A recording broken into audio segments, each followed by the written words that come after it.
Allah Taala Kur'an-ı Kerim'de mınday deydi. Bismillahirrahmanirrahim. Fa amma men a'ta vettaqa.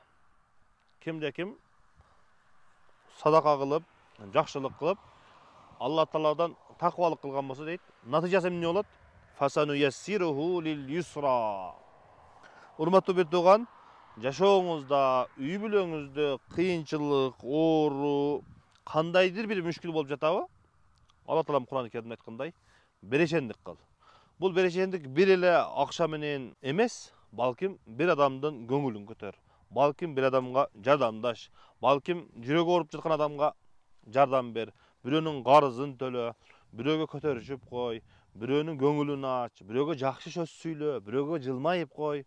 Бирок ошолордун бардыгын ниет менен мен Алла Таалага баш ийип жатамын деп жакшы ниет менен кылган болсоң, андан кийин фасануяссируху лил юсра, жеңилдикке, жакшылыкка, жолуңун ачылышына себеп болот.